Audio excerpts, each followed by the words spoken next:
আসসালামু আলাইকুম রহমতুল্লাহি ওয়া বারাকাতুহু। আলহামদুলিল্লাহ ওয়াসসালাতু ওয়াসসালামু আলা রাসূলিল্লাহ ওয়া বা'দ।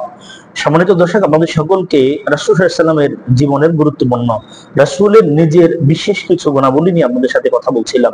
সিরাত পর্ব 6 আপনাদেরকে আন্তরিক অভিনন্দন মোবারকবাদ জানাচ্ছি। আজকে আমাদের এই পর্ব 6 আমাদের আলোচনার বিষয় রাসূলুল্লাহ সাল্লাল্লাহু আলাইহি ওয়াসাল্লামের দুনিয়া বিমুখতা। আজকে দুনিয়া আমাদের উপরে প্রভাব বিস্তার করেছে। আমরা দুনিয়া ছাড়া কিছুই বুঝি না। আলেম বলেন, সাধারণ আওয়াম বলেন, সবাই দুনিয়ার পিছে একেবারেই নির্গুম রাত কাটাচ্ছে, দুনিয়া উপার্জনের জন্য মরিয়া হয়ে উঠেছে। রাসূলুল্লাহ সাল্লামের দুনিয়া বিমুখতার ব্যাপারে আজকে আমরা বেশ কিছু কথা শুনবো। দুনিয়া বিমুখতা ছিল রাসূলুল্লাহ সাল্লামের জীবনের অন্যতম শ্রেষ্ঠ অলংকার। তিনি এতটাই দুনিয়া বিমুখ ছিলেন যে আনাস ইবনে মালিক রাদিয়াল্লাহু তাআলা আনহু বলেছেন, কানা নবী সাল্লাল্লাহু আলাইহি ওয়াসাল্লাম লা ইয়াদাখিরু শাইআন লিগাদ। নবী সাল্লাল্লাহু আলাইহি ওয়াসাল্লাম আগামী কালের জন্য কিছু জমা করে রাখতেন না। সুবহানাল্লাহ, আগামী কালের জন্য কিছু জমা করে রাখতেন না।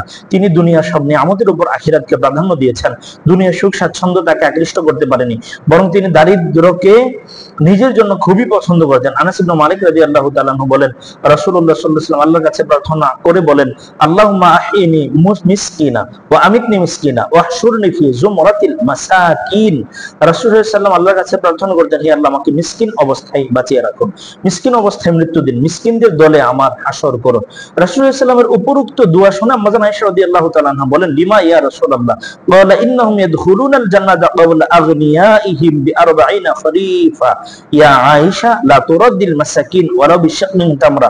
ইয়া আয়েশা আহিব্বিল মাসাকিন ওয়া কাররিবিহিম ফাইন্নাল্লাহ ইউকাররিবুকি ইয়াউমাল কিয়ামা। হে আল্লাহর রাসূল, আম্মা জান আয়েশা বলেন, হে আল্লাহর রাসূল, কেন আপনি এরূপ দোয়া করছেন, মিসকিন হয়ে থাকতে, মিসকিন হয়ে মরতে, মিসকিনদের সাথে হাসর হতে? রাসূল বলেন, নিশ্চয়ই মিসকিনরা, অভাবীরা ধনীদের 40 বছর পূর্বে জান্নাতে প্রবেশ করবে। হে আয়েশা, তুমি দরিদ্রদেরকে ফিরিয়ে দিও না, একটি খেজুরের অংশ হলেও দিও। হে আয়েশা, তুমি দরিদ্রদেরকে ভালোবাসবে, তাদেরকে কাছে টানবে, তাহলে কিয়ামতের দিন আল্লাহ নিজে তোমাকে কাছে টানবেন। সুবহানাল্লাহ। রাসূলুল্লাহ সাল্লাল্লাহু আলাইহি ওয়াসাল্লামের পরিবারের লোকেরা একেবারে সাধারণ জীবন যাপন করতেন। আম্মা জান আয়েশা রাদিয়াল্লাহু তাআলা আনহা তার ভাগিনা উরওয়া ইবনে জুবাইর রাহমাতুল্লাহ আলাইহি কে বলেছেন, ভাগ্নে, লাগাতার এমন 2 মাস আমরা অতিক্রম করেছি যে রাসূলুল্লাহ সাল্লাল্লাহু আলাইহি ওয়াসাল্লামের ঘরে আগুন জ্বালানো হতো না। উরওয়া রাহমাতুল্লাহ আলাইহি বলেন, আমি জিজ্ঞেস করলাম, খালা, তাহলে আপনারা বেঁচে থাকতেন কিভাবে? তিনি বলেন, শুধু খেজুর এবং পানি আমাদের সম্বল ছিল। তবে রাসূলুল্লাহ সাল্লাল্লাহু আলাইহি ওয়াসাল্লামের কিছু প্রতিবেশী ছিল, যাদের কিছু দুগ্ধবতী উট এবং বকরি ছিল, তারা মাঝে মধ্যে রাসূলুল্লাহ সাল্লাল্লাহু আলাইহি ওয়াসাল্লামের জন্য দুধ হাদিয়ে পাঠাতো, তিনি আমাদেরকেও তা পান করতে দিতেন। সুবহানাল্লাহ। আম্মা জান আয়েশা রাদিয়াল্লাহু তাআলা আনহা বলেন, মা শাবিআ আলু মুহাম্মদ সাল্লাল্লাহু আলাইহি ওয়াসাল্লাম মিন খুবজি শাঈর ইয়াউমাইন মুতাতাবিআইন হাত্তা কুবিজা রাসূলুল্লাহ সাল্লাল্লাহু আলাইহি ওয়াসাল্লাম। রাসূলুল্লাহ সাল্লাল্লাহু আলাইহি ওয়াসাল্লামের পরিবারের লোকেরা লাগাতার 2 দিন জবের রুটিও খেতে পাননি। এই অবস্থায় রাসূলুল্লাহ সাল্লাল্লাহু আলাইহি ওয়াসাল্লাম ইন্তেকাল করেন। আব্দুল্লাহ ইবনে আব্বাস রাদিয়াল্লাহু তাআলা আনহু বলেন, কানা রাসূলুল্লাহ সাল্লাল্লাহু আলাইহি ওয়াসাল্লাম ইয়াবিতুল লায়ালিয়াল মুতাতাবিআতি তাবিয়ান ওয়া আহলুহু লা ইয়াজিদুনা আশা। রাসূলুল্লাহ সাল্লাল্লাহু আলাইহি ওয়াসাল্লাম ও তার পরিবারের লোকেরা একাধারে কয়েক রাত কাটিয়ে দিতেন যে তাদের রাতের খাবার ছিল না। রাসূলুল্লাহ সাল্লাল্লাহু আলাইহি ওয়াসাল্লামের ঘুমানোর বিছানাপত্র দেখেও তার দুনিয়া বিমুখতার পরিচয় সুস্পষ্টভাবে ফুটে ওঠে।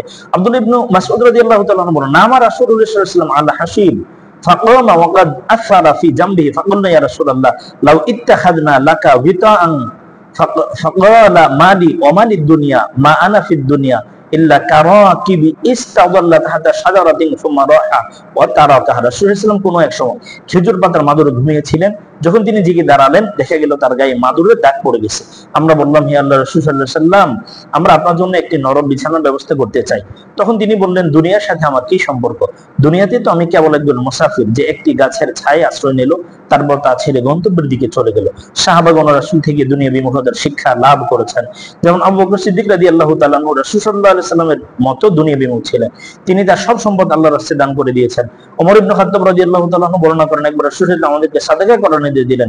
ফাকুলতুল ইয়াউম আসবিকু আবু বকরিন ফাজিতু বিনিসফি মালি ফাকালা রাসূলুল্লাহ সাল্লাল্লাহু আলাইহি ওয়াসাল্লাম মা আবাকাইতা লি আহলিকা ফাকুলতু মিসলাহু ওয়া আতা আবু বকরিন বিকুল্লি মা ইনদা ফাকালা লাহু রাসূলুল্লাহ সাল্লাল্লাহু আলাইহি ওয়াসাল্লাম মা আবাকাইতা লি আহলিক ক্বালা আবাকাইতু লাহুমুল্লাহ ওয়া রাসূলুহু।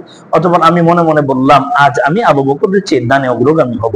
তারপর তিনি আমার সম্পদের অর্ধেক আমি আমার সম্পদের অর্ধেক নিয়ে হাজির হলাম। রাসূল ইসলাম বললেন, পরিবারের জন্য ওমর কতটুকু রেখে এসেছো? আমি বললাম, তার সমপরিমাণ, যা দিলাম এর সমপরিমাণ। এরপর আবু বকর তার সমুদয় সম্পদ নিয়ে আসলেন।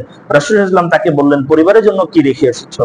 আবু বকর বললেন, তাদের জন্য আল্লাহ এবং তার রাসূলকে রেখে এসেছি। এই হাদিস দ্বারা কয়েকটি বিষয় স্পষ্ট অনুমিত হয় যে কিছু সম্পদ সঞ্চয় করাও জায়েজ। ওমর রাদিয়াল্লাহু তাআলা আনহু অর্ধেক সম্পদ নিজের জন্য সঞ্চয় করে রেখেছেন। আবার ওসমান রাদিয়াল্লাহু তাআলা আনহুর মতো ধনী ব্যক্তিও সাহাবাগণের মধ্যে ছিল, যিনি নিজের জন্য প্রচুর সম্পদ সঞ্চয় করে রেখেছিলেন। সাদ ইবনে আবু ওয়াক্কাস রাদিয়াল্লাহু তাআলা আনহুকে সম্পদের সবটুকু আল্লাহর রাস্তায় দান করতে রাসূল সাল্লাল্লাহু আলাইহি ওয়াসাল্লাম নিষেধ করেছেন, এমন বর্ণনা আছে। তিনি বলেন, বিদায় হজ্জের সময় আমি অসুস্থ হয়ে পড়লে রাসূল সাল্লাল্লাহু আলাইহি ওয়াসাল্লাম আমাকে দেখতে আসেন। তখন আমি রাসূলকে বললাম, হে আল্লাহর রাসূল, আমি তো সম্পদশালী মানুষ, আমার সম্পদের উত্তরাধিকার তো আমার একমাত্র মেয়ে, আমি কি আমার সম্পদের 2/3 সাদকা করে দিতে পারি? তিনি বললেন, না। আমি বললাম, অর্ধেক? তিনি বললেন, না, বরং তিনি বললেন, আস-সুলুসু ইয়া সাদ ওয়া সুলুসু কাসীর, ইন্নাকা আন তাদরা যুররিয়াতাকা আগনিয়াআন খায়রুম মিন আন তাদরাহুম আল্লাতান ইয়াতাকাফফুনা আন-নাস। 1/3 হে সাদ, 1/3 প্রচুর। নিশ্চয়ই তুমি তোমার সন্তানকে মানুষের কাছে হাত পেতে বেড়ায় এমন দরিদ্র অবস্থায় রেখে যাওয়ার চেয়ে তাকে অভাবমুক্ত অবস্থায় রেখে যাওয়া উত্তম। সুবহানাল্লাহ। এই ছিল আল্লাহ রাসূল জান্নাতের সুসংবাদপ্রাপ্ত সাহাবায়ে কেরামের জীবন চরিত। আল্লাহ রাসূল এবং সাহাবায়ে কেরামের এই দুনিয়া বিমুখতা আমাদের বাস্তব জীবনে অবলম্বন করার তৌফিক আল্লাহ দান করুন। আমিন। আসসালামু আলাইকুম।